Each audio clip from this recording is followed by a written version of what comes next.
अस्सलाम वालेकुम। Pharmacy technician student, second year, topic pharmacology. Most important topic जो मुझे अच्छा लगा फार्माकोलॉजी की बुक में, जो अक्सर पेपर में पूछा जाता है, तो वो मुझे अच्छा लगा, डाययूरेटिक। तो ये पिछले 2025 के जो लास्ट पे दिसंबर पे पेपर हुए थे सप्लीमेंट्री सेकंड ईयर के, तो उसमें ये जो टॉपिक था ना, ये आया हुआ था कि जो डाययूरेटिक ड्रग है वो नेफ्रॉन के कौन कौन से पार्ट पर एक्ट करती हैं। तो सबसे पहले तो आपको डाययूरेटिक की डेफिनेशन बुक पर है, वो आप लोग याद कर लीजिएगा।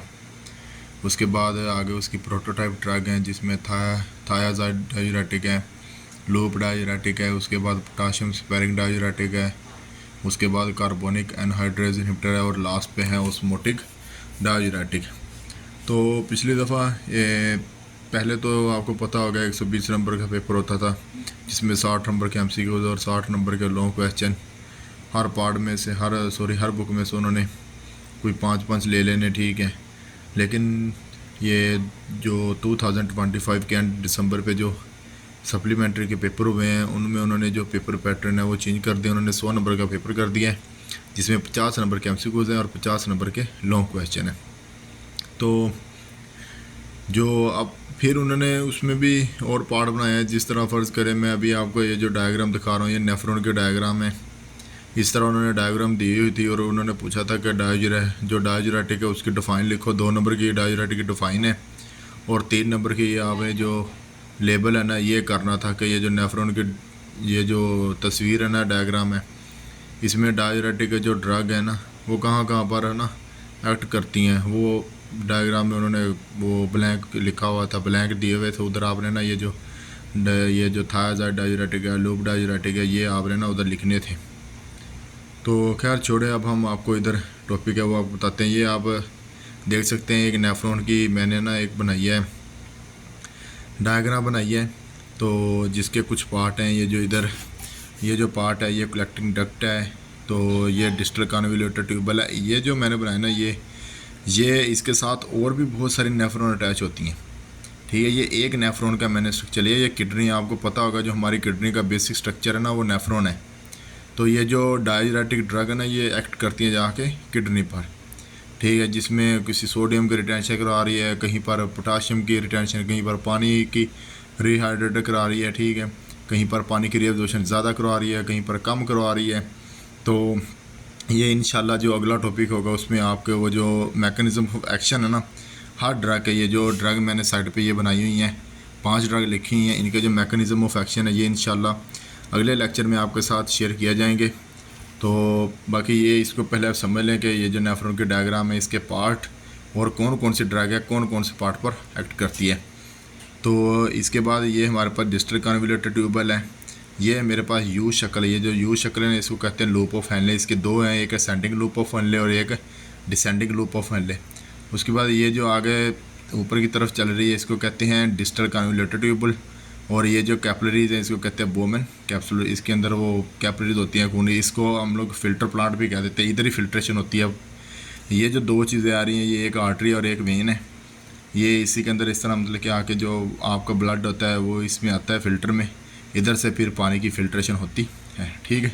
डिसेंडिंग कहते हैं ऊपर से नीचे आना, असेंडिंग कहते हैं नीचे से ऊपर जाना। इस तरह आता है जो आपका वो भी जो वेस्ट है, जो यूरन जिसको पेशाब कह लें, ठीक है। नेफ्रॉन में साफ जो आपका गुर्दा है वो पेशाब बनाता है, पानी की ब्लड की फ़िल्ट्रेशन करता है, ठीक है। तो अब हम चलते हैं ड्रग की तरफ। सबसे पहले है थायाजाइड डाययूरेटिक। ये आपके डिस्टल कन्वोल्यूटेड ट्यूबल इधर एक्ट करती है, डिस्टल कन्वोल्यूटेड ट्यूबल। आगे हम चलते हैं लूप डाययूरेटिक। ये असेंडिंग लूप ऑफ हेनले, ये आपका असेंडिंग लूप ऑफ हेनले। ये जो लूप डाययूरेटिक है, इसमें हमारे पास लास्ट 6 इंजेक्शन, अगर अक्सर कुछ जो स्टूडेंट है वो प्रैक्टिस कर रहे होंगे या ट्रेनिंग ले रहे होंगे किसी मेडिकल स्टोर पर, तो आपने लास्ट 6 का इंजेक्शन सुना है, उसको लूप डाययूरेटिक कहते हैं, ठीक है। आगे पोटाशियम स्पेरिंग डाययूरेटिक है। ये कलेक्टिंग डक्ट पर अमल करती है, इधर एक्ट करती है, ठीक है जी, कलेक्टिंग डक्ट पर। आगे कार्बोनिक एनहाइड्रेज इनहिबिटर है। ये प्रोक्सिमल कन्वोल्यूटेड ट्यूबल, ठीक है जी। उसके बाद जो हमारे पास ओस्मोटिक लास्ट वाली डाययूरेटिक है, ये प्रोक्सिमल कन्वोल्यूटेड ट्यूबल पर भी एक्ट करती है। और D L H descending loop of Henle, ठीक है। ये जो ऑस्मोटिक डाययूरेटिक है ये दो जगहों पर एक्ट करती है, एक पीसीटी प्रोक्सिमल कन्वोल्यूटेड ट्यूबल और एक डिसेंडिंग लूप ऑफ हेनले। ये आपके पास मैंने डायग्राम बनाई हुई जो आज का हमारा टॉपिक था डाययूरेटिक, और ये मेन इंपॉर्टेंट मतलब कि काफ़ी इंपॉर्टेंट है ना, ये एक टॉपिक है डाययूरेटिक फार्माकोलॉजी का।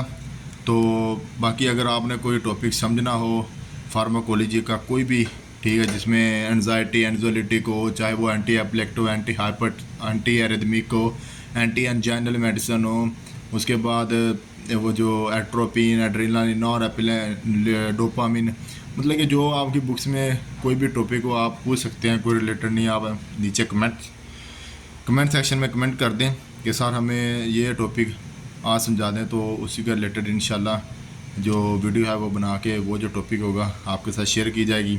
बाकी मैंने अभी ये न्यू चैनल क्रिएट किया है, अल्हम्दुलिल्लाह मैं फार्मेसी टेक्नीशियन हूँ, और ये मेरा खैर इरादा तो नहीं था। इस दफ़ा एक मतलब कि सिस्टर थी, उन्होंने मुझे मैसेज किया कि सर आप ना चैनल बनाए, उधर आप वीडियो अपलोड किया करें, ठीक है, आपके पास काफ़ी अल्हम्दुलिल्लाह नॉलेज है। और मैंने उनको गैस बताया और अल्हम्दुलिल्लाह वही गैस लगा, तो अल्हम्दुलिल्लाह वही गैस लगा और वो बहुत खुश थी। तकरीबन वो 2019 बैच की है और अभी तक उसको क्लियर नहीं हो रही थी, और अल्हम्दुलिल्लाह इस दफ़ा उम्मीद है कि वो क्लियर कर जाएगी। अल्हम्दुलिल्लाह आप सबको अल्लाह पाक, हमारी दुआएं अल्लाह पाक आप सबको कामयाब करे जी, ठीक है। ये भी है कि ज़िंदगी का मतलब कि एक छोटा सा बंदे का बिज़नेस हो जाता है, ठीक है। तो आप मेहरबानी करें ये चैनल इसको शेयर कीजिएगा दोस्तों के साथ, अपने ग्रुप हैं उनमें भी शेयर कीजिएगा। बाकी जो आपको टॉपिक नहीं समझ आती आप मुझे बताइएगा, कमेंट में बता दीजिएगा, इंशाल्लाह उसके रिलेटेड आपको वीडियो मिलेगी। जज़ाकल्लाह जी, ओके, अल्लाह हाफिज़।